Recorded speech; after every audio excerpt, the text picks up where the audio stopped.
Welcome to your channel Preparation for All #64. Dear learners, it is your channel. তোমরা যারা West Bengal state ইউনিভার্সিটিতে second সেমিস্টারে পড়ছো, তোমাদের যাদের জেনারেল ইংলিশ রয়েছে, অর্থাৎ মাইনর ইংলিশ বা জেনারেল ইংলিশ বা জেনারেল ইলেকটিভ ইংলিশ রয়েছে, আজকের ক্লাসটি তাদের জন্য অত্যন্ত গুরুত্বপূর্ণ। আজকের ক্লাসটি যারা সম্পূর্ণ দেখবে তারা কিন্তু এক্সামে একটি 15 মার্কসের কোশ্চেন লিখে আসতে পারছে। তোমাদেরকে বলবো বারবার ভিডিওটি চালাও, বারবার হেডফোন দিয়ে শুনতে থাকো, শুনতেই কিন্তু পুরো নোটটি মুখস্থ হয়ে যাবে। একদম সহজ ভাষাতে তোমাদের জন্য যে কোনো question ode to the West Wind এখান থেকে আসলেই কিন্তু তোমরা লিখে আসতে পারছো। কোশ্চেনগুলি দেখো। Reproduce the pictures of nature used by Shelley for establishing his idea of all pervading influence of the West wind. তার মানে কি বলা হয়েছে, যে পশ্চিম বাতাস অর্থাৎ ওয়েস্ট উইন্ডের সর্বব্যাপী প্রভাব সম্পর্কে কবির যে ধারণা, যে ইমেজগুলি তিনি ব্যবহার করেছেন সেগুলি লেখো, সেই আইডিয়াগুলি লেখো।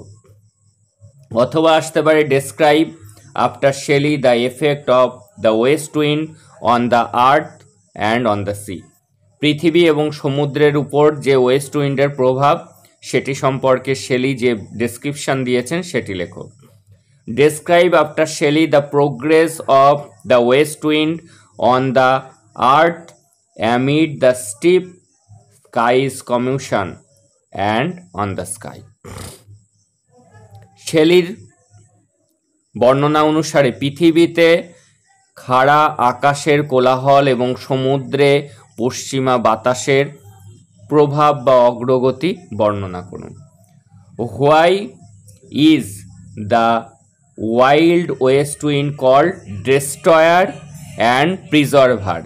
কেন পশ্চিমা বাতাসকে ধ্বংসকারী এবং সংরক্ষণকারী বলা হয়েছে। আরও কোশ্চেন আছে, describe the various activities of the West wind on land, in the sky and on the sea. স্থলভাগ, আকাশ এবং সমুদ্রের উপরে যে প্রভাব ওয়েস্ট উইন্ডের সেটি বর্ণনা করো। যাই আসুক না কেন, যতভাবেই ঘুরিয়ে আসুক না কেন, তোমরা এটি মুখস্থ করো, তাহলে কিন্তু তোমরা লিখে আসতে পারছই। In the ode to the West wind, এই ওয়েস্ট উইন্ড কবিতাতে শেলি ডেসক্রাইবস বর্ণনা দিয়েছেন the effect of the West wind, west উইন্ডের প্রভাব, অথবা ভেরিয়াস অ্যাক্টিভিটিস, তার ক্রিয়াকলাপ, কিসের উপর, on earth, in the sky and over the ocean, in a series of vivid images. বিভিন্ন ইমেজ ব্যবহার করে কিন্তু তিনি ওয়েস্ট উইন্ডের বিভিন্ন ধরনের ক্রিয়াকলাপ স্থলভাগের উপর, আকাশে, সমুদ্রে দেখিয়েছেন। West wind is a destroyer and a preserver at the same time. একই সাথে ওয়েস্ট উইন্ড যেমন ধ্বংসকারী তেমন কিন্তু সংরক্ষণকারীও। ইট স্ক্যাটার্স, এটি ছড়িয়ে দেয়, dry leaves of the trees, গাছের শুকনো পাতাগুলিকে। কখন? As it sweeps through the forest in autumn, যখন শরতে বনের মধ্যে দিয়ে সে প্রবাহিত হয় তখন সে পাতাগুলিকে সে খসিয়ে দেয়, ঝরিয়ে দেয়, শুকনো পাতাগুলিকে স্ক্যাটার মানে ছিটিয়ে দেয়। It also carries the winked seeds, এটি কি করে, এটি বীজগুলিকে সেগুলিকে উড়িয়ে নিয়ে যায়, কিসের মতো, অ্যাজ অন এ চ্যারিয়ট, রথের মতো করে সে যেন বীজগুলিকে উড়িয়ে নিয়ে যায়, ছুটিয়ে নিয়ে যায়। অ্যান্ড ডিপোজিট দেম, সেগুলিকে জমা করে ইন দ্য কোল্ড ঠান্ডা আন্ডারগ্রাউন্ড সয়েল, মাটির নিচে। আন্ডারগ্রাউন্ড মানে মাটির নিচে সেই বীজগুলিকে সে সমাধি দেয়। হোয়ার রিমেন বারিড, এই বারিড কথার অর্থ হলো কিন্তু সমাধিস্থ করায়। থ্রু আউট দ্য উইন্টার, সারা শীতকাল কিন্তু মাটির নিচে সেই বীজগুলি থাকে। অ্যান্ড জার্মিনেট ইন স্প্রিং, এবং বসন্তকালে কি হয় সেটি জার্মিনেট হয়, সেখান থেকে অঙ্কুর বের হয়। দাস, এইভাবেই the wind has its two fold function, বাতাসের এই ওয়েস্ট উইন্ডের দু ধরনের ফাংশন রয়েছে, as a destroyer and preserver, দুটি দিক থেকেই কিন্তু সে কাজ করছে। দেখে নেব পরের প্যারাটি।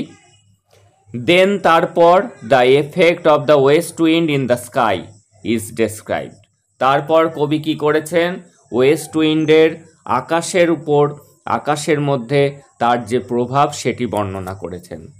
অ্যাজ, যেহেতু দ্য ওয়েস্ট উইন্ড ব্লোজ, পশ্চিমা বায়ু প্রবাহিত হয়, it carries on its current the loose masses of the clouds in the sky, সে কি করে, পশ্চিমা বায়ু প্রবাহিত হওয়ার সাথে সাথে এটি তার স্রোতকে আকাশের মেঘের আলগা ভার বহন করে, মেঘগুলিকে সে উড়িয়ে নিয়ে বেড়ায়। The entire space from the dim horizon up to the highest point in the sky become overcast with this clouds, এবং এই মেঘে কি হয়, আকাশ পুরো ঢেকে যায়।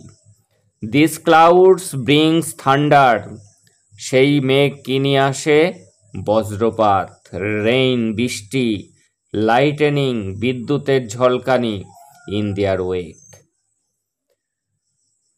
The sky overcast with black clouds, আকাশটি কালো মেঘে ঢেকে যায়। ইজ ইমাজিন, সেটিকে কল্পনা করা হয়েছে কিসের সাথে, as the dome of a grave, grave মানে কি বলতো, গ্রেভ মানে হলো কবর, সেই কবরের ডোমের সাথে তুলনা করা হয়েছে, কবরের যে গম্বুজগুলি রয়েছে সেগুলির সাথে তুলনা করা হয়েছে এই ব্ল্যাক ক্লাউডসগুলি, আকাশের যে ব্ল্যাক ক্লাউড সেগুলিকে। ইন হুইচ, যার মধ্যে, যে ডোম অফ গ্রেভ, যে কবরের গম্বুজ, তার মধ্যে এক্সপায়ারিং এয়ার, যে বছরটি চলে যাচ্ছে, উইল বি বারিড, সেটিকে যেন সমাধি দেওয়া হবে। While the music of the wind is like it's funeral song, এবং এই যে বাতাসের যে গান সেটিকে অন্ত্যেষ্টিক্রিয়ার গানের মতো তুলনা করা হয়েছে, গানের সাথে তুলনা করা হয়েছে। অন্ত্যেষ্টিক্রিয়ায় যেমন কীর্তন হয়, যেমন গান হয়, তার সাথে তুলনা করা হয়েছে। The west wind also makes its mighty influence felt on the sea. এই পশ্চিমা বায়ু, শক্তিশালী পশ্চিমা বায়ু তার প্রভাব ফেলে সমুদ্রের উপরেও। It steers the Mediterranean Sea to its depth.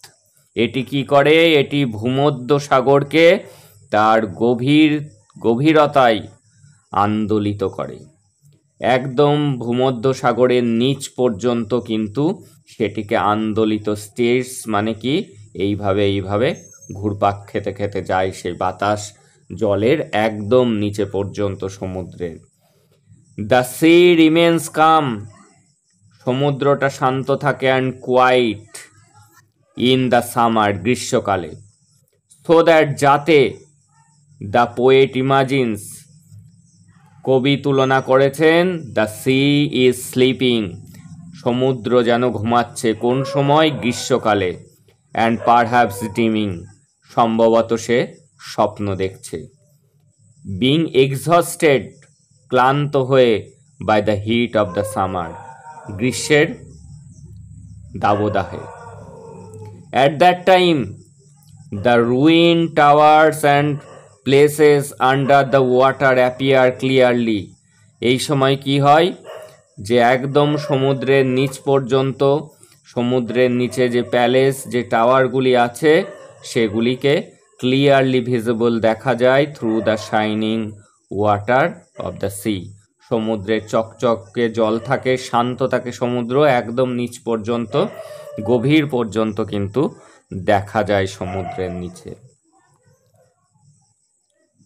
As the wind blows violently, যখন বাতাস প্রবাহিত হতে থাকে ভায়োলেন্টলি, অর্থাৎ শক্তিশালীভাবে যখন প্রবাহিত হয় এই বাতাস, অর্থাৎ ঝড় যখন ওঠে, ওয়েস্ট উইন্ড যখন আসে, over the surface of the Atlantic ocean deep hollows, গভীরতা, সেখানে কি তৈরি হয়, একটা উপর থেকে নিচ পর্যন্ত ঘুরপাক খেতে খেতে হলো মানে একটা গভীরতা তৈরি হয়, সেখানে একটা ফাঁপা জায়গা তৈরি হয় একদম নিচ পর্যন্ত, সেটি ঢেউয়ের মধ্যে তৈরি হয়।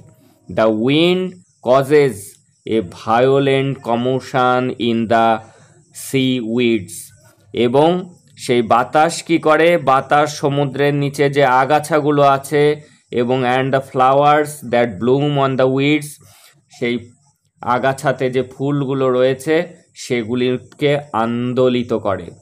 দ্য পোয়েট ইমাজিনস দ্যাট, কবি কল্পনা করেছেন যে দিস উইডস, এই আগাছাগুলি tremble with fear of the West wind, west wind পশ্চিমা বায়ুর ভয়ে, ফেয়ার মানে ভয়ে, ট্রেম্বল কাঁপতে থাকে, অ্যান্ড টার্ন পেল, এবং ফ্যাকাশে হয়ে যায়, বিবর্ণ হয়ে যায়, and shed their leaves and flowers, এবং তাদের পাতা এবং ফুল খসে যায়।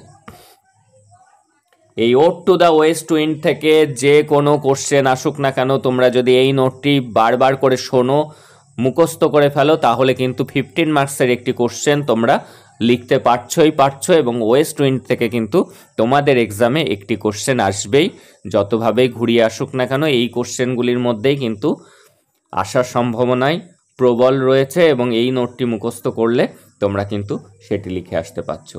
দ্যাটস অল টুডে, দেখা হচ্ছে পরের ক্লাস।